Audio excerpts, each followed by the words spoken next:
அஸ்ஸலாமு அலைக்கும். இந்த நாள் இனிய நாள் ஆகட்டும். இன்று நாம் எடுக்கும் நல்ல முயற்சிகளுக்கு இறைவன் வெற்றியை வழங்குவானாக. வல்ல இறைவன் மனிதன் மீது எவ்வளவு அன்பு உடையவனாக இருக்கிறான் என்றால், இந்த அழகான வானம், அழகான சூரியன், அழகான சந்திரன், அழகான கடல், அழகான மலைகள், அழகான மலர்கள் இவை யாவுமே மனிதனுக்காக படைத்தான். மனிதனை தன்னை வணங்க வேண்டும் என்ற நோக்கத்தில் படைத்தான். இவை யாவற்றையும் படைத்து மனிதனை மட்டும் படைக்கவில்லை என்றால் இந்த உலகம் மணமகள் இல்லாத ஒரு மணமகனை போன்றுதான் இருக்கும். நமது ஆதிபிதா முதல் மனிதர் ஆதம் அலைஹிஸ்ஸலாம் அவர்களை இறைவன் சொர்க்கத்தில் வானத்தில் படைத்தான். அவர்கள் அங்கே தனிமையில் வாழ்ந்தார்கள். என்னதான் சொர்க்கமாக இருந்தாலும் தனிமை போரடிக்கத்தானே செய்யும்.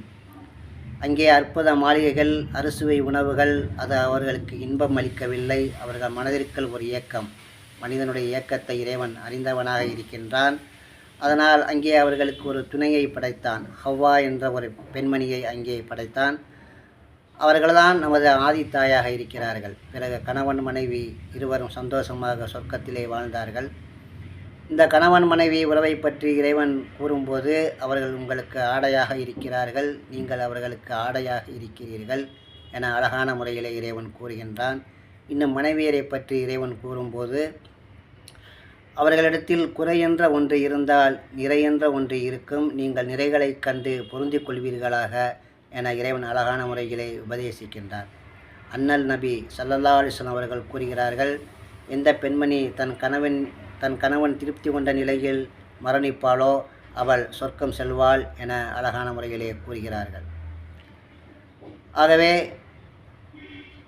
மனைவியும் கணவனிடம் தேவையற்ற குறைகளை காணாமல் விட்டு கொடுத்து இருவரும் பொருந்தி இனிய வாழ்க்கை வாழ வேண்டும். இங்கே ஒரு பெண்மணியை பற்றி நாம் பேச வேண்டியிருக்கின்றது. இது உண்மை சம்பவம் அல்ல, இது ஒரு கற்பனை சம்பவம்தான். ஒரு மனிதர் இருந்தார், அவர் நல்ல மனிதர். ஆனால் அவருடைய மனைவி எப்பொழுதுமே அவளை குறை சொல்லி கொண்டே இருப்பாள்.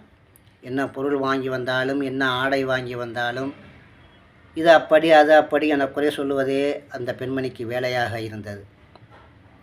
அந்த மனிதர் நல்லவர், அவர் ஒரு வணக்கசாலி. ஒரு நாள் அவர் இறைவனிடம் பிரார்த்தனை செய்கிறார். என்னவென்றால், எனக்கு பறக்கும் சக்தி வேண்டும் என்று அவர் கேட்கின்றார். இறைவனும் அவருக்கு அந்த சக்தியை கொடுக்கிறான். பிறகு அவர் வானிலே பறக்கின்றார். எல்லா மக்களும் ஆச்சரியமாக பார்க்கிறார்கள். அவருடைய மனைவியும் பார்க்கின்றார். ஆனால் தன் கணவன் தான் பார்க்கிறான் என்று தெரியாது. உடனே மனைவியும் அதை பார்த்து ஆச்சரியப்பட்டு பாராட்டுகிறாள். ஆகா, என்ன அழகாக, என்ன அருமையாக பறக்கின்றார், இவரல்லவோ மனிதர் என்று அவருடைய மனைவியும் பாராட்டுகிறாள்.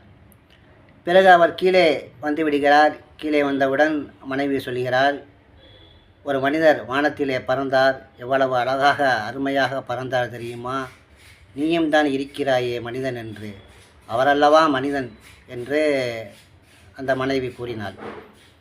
உடனே அவர் கூறினார், அது வேறு யாரும் அல்ல, அது நான் தானம்மா, நான் தான் அப்படி பறந்தேன் என அவர் கூறினார். உடனே அவள் என்ன சொன்னாள் தெரியுமா, நீ தான் பறந்தாயா, அதுதான் இப்படி கோணலாக பறக்கிறாயா, நேராக உனக்கு ஒழுங்காக பறக்க தெரியாதா, என்ன மனிதனாக இருக்கின்றாய் நீ என அவள் குறை சொல்ல ஆரம்பித்து விட்டாள். இப்படியும் இருக்கிறார்கள். ஆகவே இறைவன் கூறிய உபதேசப்படி, அண்ணல் இறைத்தூதர் கூறிய உபதேசப்படி கணவன் மனைவியர் ஒருவருக்கு ஒருவர் விட்டு கொடுத்து இனிய வாழ்க்கை வாழ்வோம். அஸ்ஸலாமு அலைக்கும்.